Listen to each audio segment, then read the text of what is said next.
Here's a state of Texas map, and San Antonio, and here is the location of Government Canyon State Natural Area. This is a vegetation map of Texas, and all of this area is the Edwards Plateau.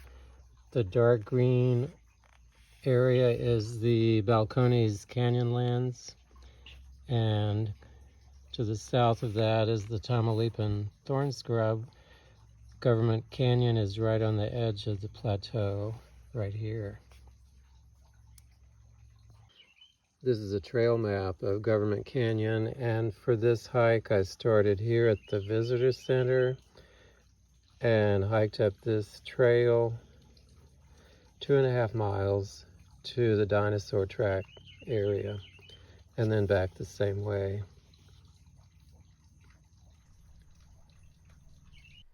Heading toward the visitor center.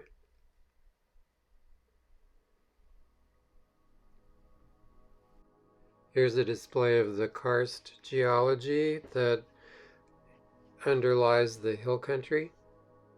Although it is mid-October, it's a hot day with a high in the 90s. Temperatures in the area have been over 100 degrees for much of the summer. There has also been a brutal drought with very little rain. Many leaves are starting to change color and drop, partly due to the time of year, but also due to the drought. Most of the ground layer vegetation is dead, at least down to the roots. Here's a hog plum shrub which has defoliated.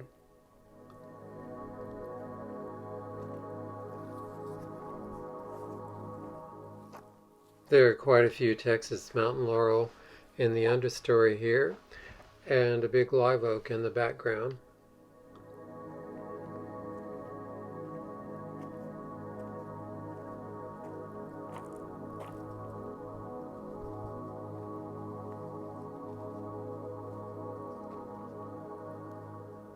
Here's a Brasil, one of my favorite native shrubs, although it is spiny.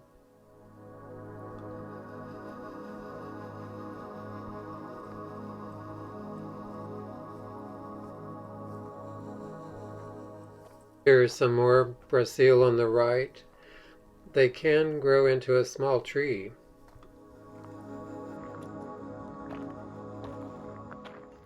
More hog plum. This one does have a few leaves left.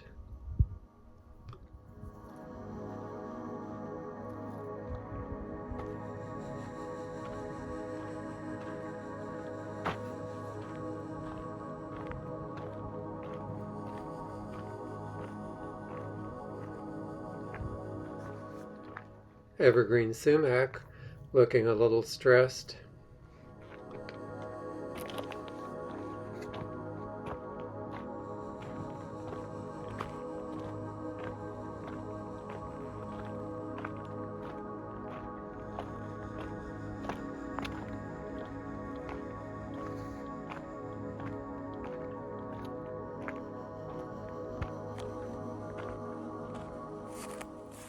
I spotted a clump of black persimmon here, also called Mexican persimmon or Texas persimmon.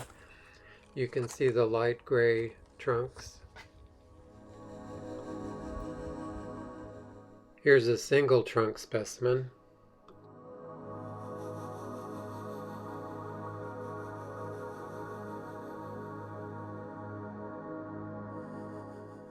Mesquite. This live oak has very sparse foliage due to the drought. And here's a young mesquite.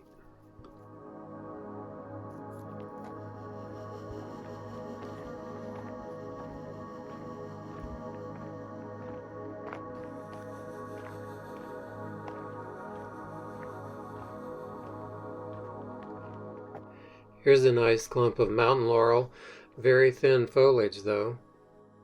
Another black persimmon. Here are a couple of Huisache that died back in the big freeze of 2021. They are trying to sprout back from the base. And here's a young Huisache.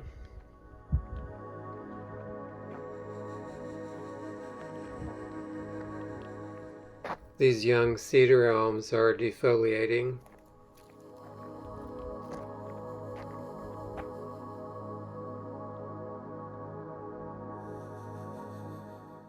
There's the parent tree in the background.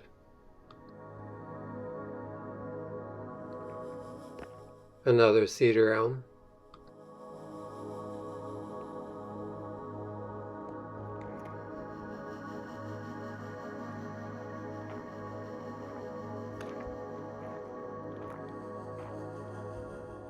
It appears this live oak was struck by lightning at some point in the past.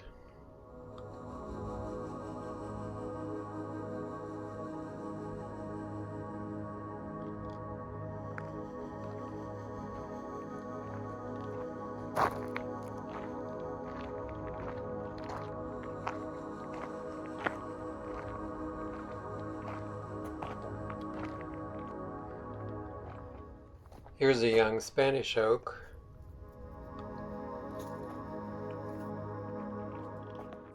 Here's a group of invasive chinaberry trees on the left. They've obviously had some dieback due to either the freeze of 2021 or the drought, or both.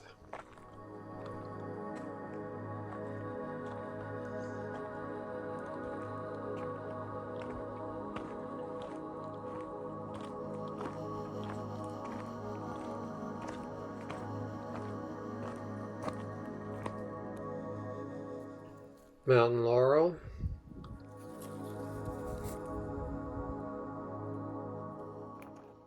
Here's a black persimmon with some fruit.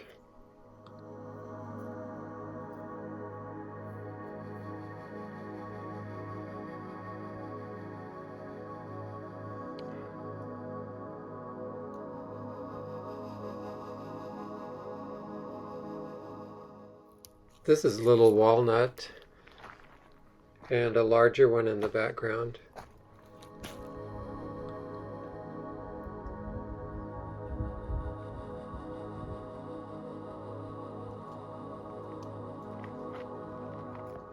Chinaberry foliage. And this is silk tassel.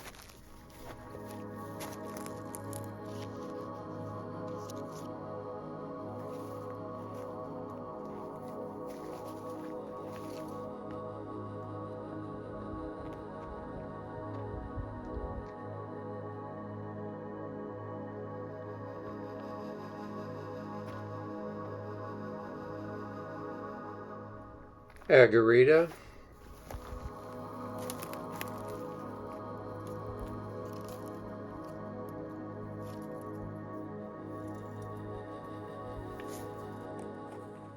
I'm seeing a heavy growth of Spanish moss on a tree through the woods there, but I don't think I can get to it. The underbrush is pretty thick.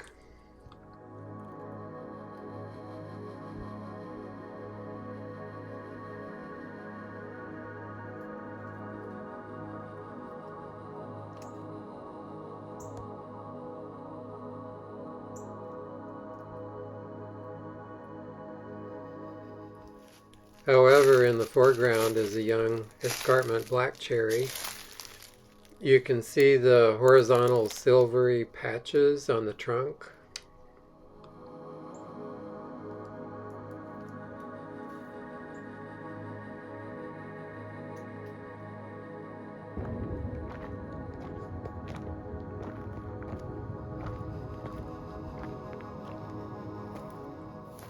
Here's a clump of buckley yucca.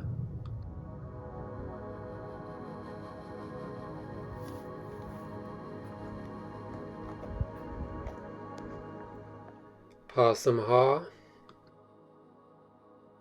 And here's a Mexican buckeye.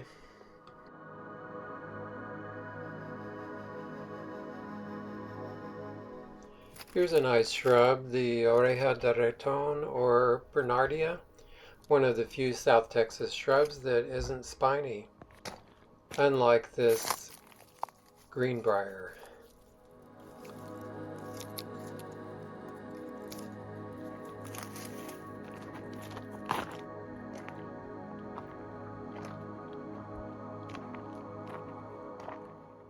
Here we have netleaf forestiera, which is only found in the southwestern part of the Edwards Plateau and probably also in Mexico. Notice the way the branches grow opposite to one another, as do the leaves. I have seen this growing as a small tree, but usually it's a shrub, as you see here.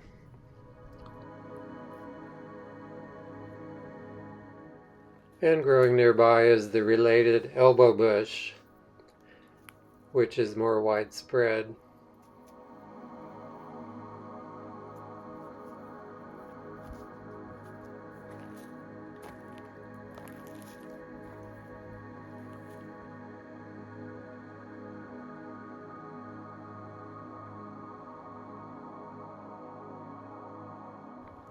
Here's a young redbud tree.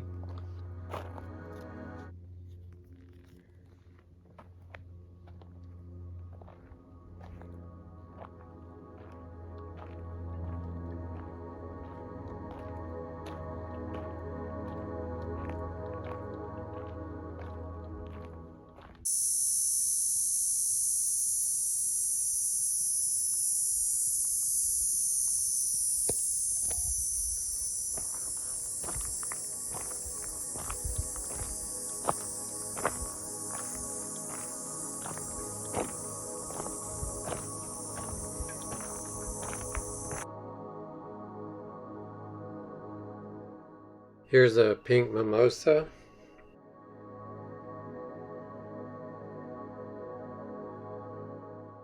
Chitomwood. And a scaly bark oak. Here's a sugarberry.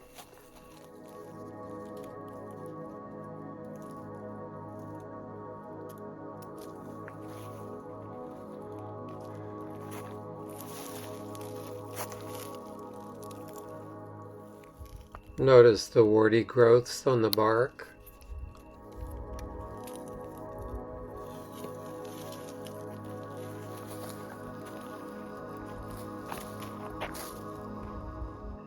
Poison ivy.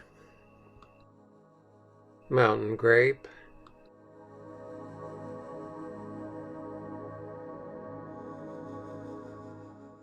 These are woolly ironweeds that have gone to seed. Chinaberry, black cherry, Carolina snailseed, and here we are at the dinosaur track area.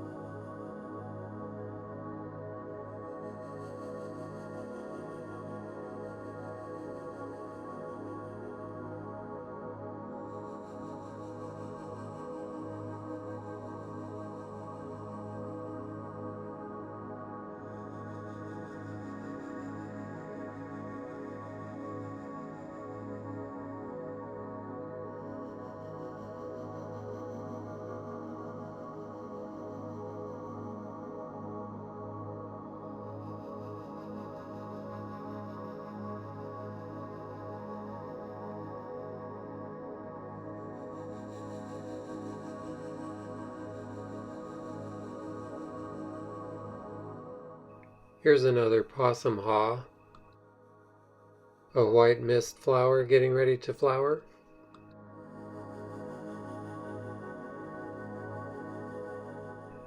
Here's a mesquite. Here's some ball moss growing on a live oak, and an Ashe Juniper growing out in the open. Here's a clump of bee brush or white brush, which looks pretty sad right now. It's almost totally defoliated, but this makes a wonderful pollinator plant, and it's very fragrant when it flowers.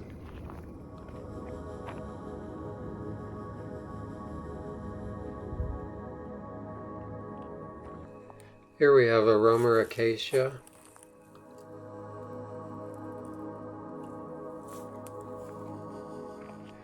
And a larger one out in the open. And last but not least, silverleaf nightshade.